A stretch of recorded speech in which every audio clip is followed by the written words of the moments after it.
जो भी गलत धारणाएं बनाई गई, जो अफवाहें फैला गई, उसके शिकार हुए हैं। लेकिन मेरा पूरा भाषण बोलने के बाद सब कीजिए, आपको मौका मिला था।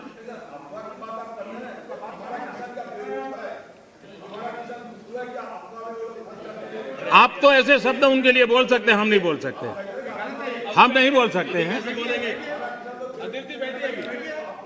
श्रीमान किसान हमारे कैलाश चौधरी जी ने और हमारे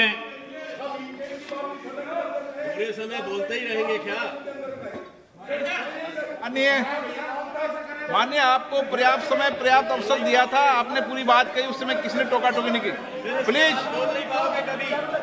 प्लीज आप मत। माननीय प्रधानमंत्री, माननीय Adhir Ranjan ji, please please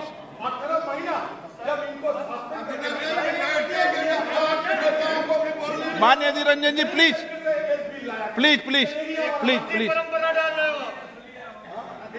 please please.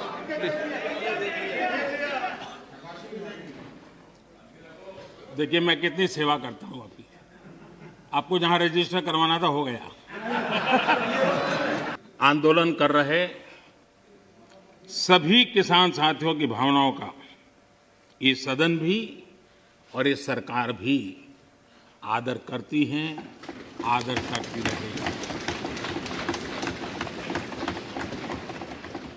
और इसीलिए सरकार के वरिष्ठ मंत्री, जब ये आंदोलन पंजाब में था तब भी और बाद में भी, लगातार उनसे वार्ता कर रहे हैं, किसानों के प्रति सम्मान भाव के साथ कर रहे हैं, आदर भाव के साथ कर रहे हैं। और इसलिए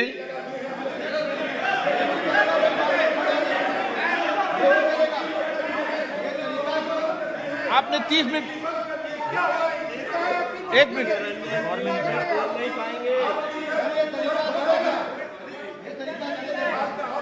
आपका कोई रिकॉर्ड में, जरा बैठिए।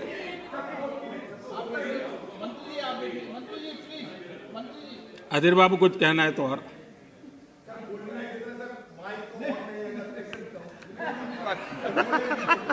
लगातार बातचीत होती रही है। और जब पंजाब में आंदोलन चल रहा था उस समय भी हुई है, दिल्ली आने के बाद हुई ऐसा नहीं है।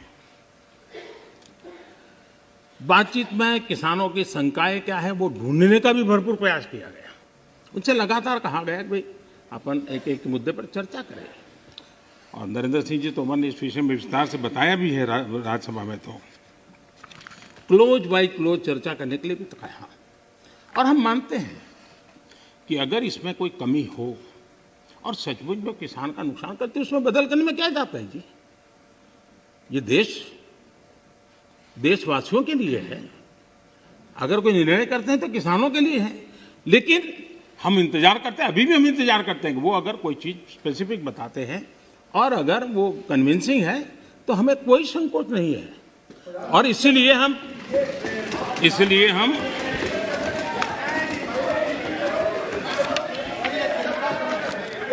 जब शुरू में जब वो पंजाब में थे, आपने अपनी बात कह चुके हैं।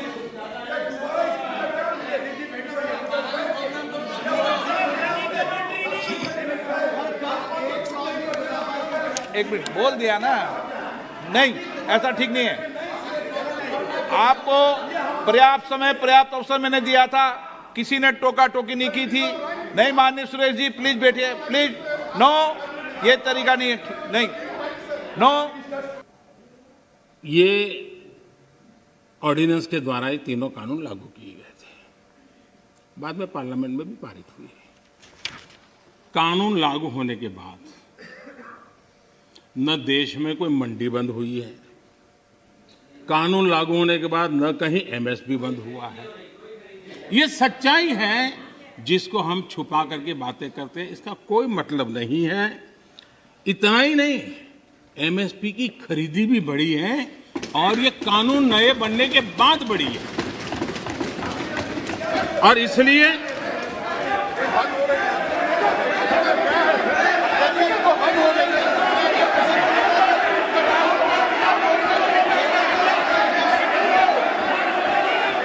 उसमें से कुछ भी इस नए कानून ने छीन लिया है क्या?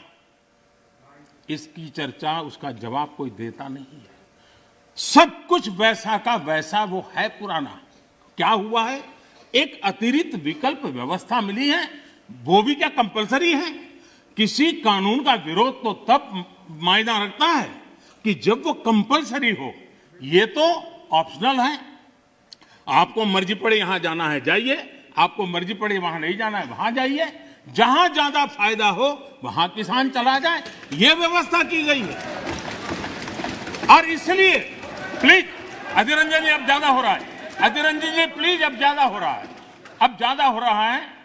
मैं आपका रिस्पेक्ट करने वाला इंसान हूं और मैंने पहले कह दिया, आपने जितना किया, जहां रजिस्टर होना हो गया।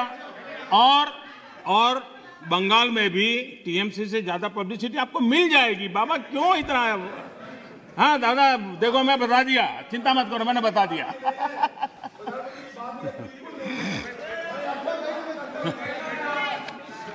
अधीर रंजन जी प्लीज, अधीर रंजन जी, अच्छा नहीं लगता है। मैं इतना आदर करता हूं, आप आज ऐसा क्यों कर रहे हैं? आप ऐसा क्यों नहीं करते? अरे भाई, हद से ज्यादा क्यों कर रहे हो? क्या तरीका है? आंदोलनकारी जो होते हैं वो ऐसे तरीके नहीं अपनाते। आंदोलनजीवी होते हैं वो ऐसे तरीके अपनाते हैं और वो कहते हैं ऐसा हुआ तो ऐसा होगा, ऐसा होगा तो ऐसा होगा, ऐसा होगा तो ऐसा होगा। अरे भाई, जो कुछ हुआ ही नहीं, जो होना नहीं है, उसका भय पैदा कर करके, और पिछले कई सालों से लगातार सुप्रीम कोर्ट का एक जजमेंट आ जाए, कोई निर्णय नहीं हुआ है और एकदम से तूफान खड़ा कर दिया जाए, आग लगा दी जाए देश में। ये जो तौर तरीके हैं, उन तौर तरीके जो भी लोकतंत्र में विश्वास करते हैं, जो भी अहिंसा में विश्वास करते हैं, उन सबके लिए चिंता का विषय होना चाहिए। ये सरकार की चिंता का नहीं, देश की चिंता का विषय होना चाहिए।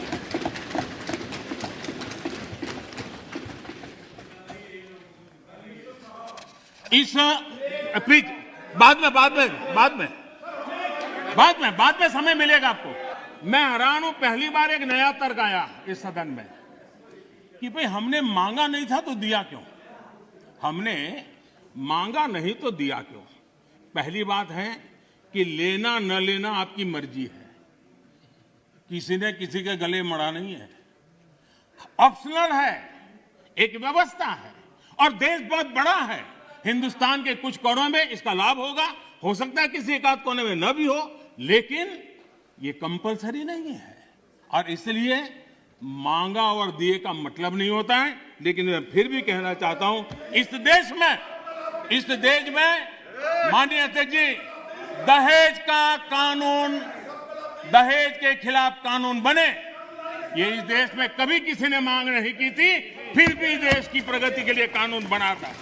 माननीय अध्यक्ष जी, ट्रिपल तलाक, इसके खिलाफ कानून बने, ये किसी ने मांग नहीं की थी, लेकिन प्रगतिशील समाज के लिए आवश्यक है, इसलिए कानून हमने बनाया है।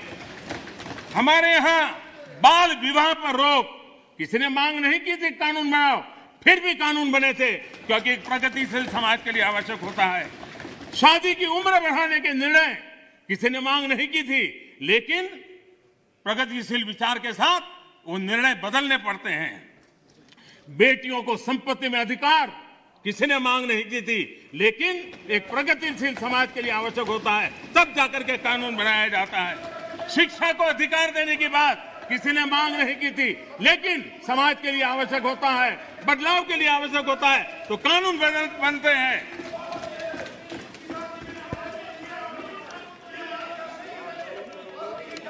क्या कभी भी इतने सुधार हुए, बदलते हुए समाज ने इसको स्वीकार किया कि नहीं किया, ये दुनिया पूरी तरह जानती है। माननीय अध्यक्ष जी, आप जानते हैं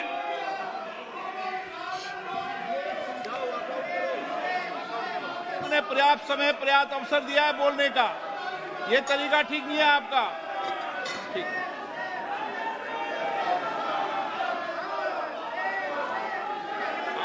आप दे दीजिए। ध्यान दीजिए।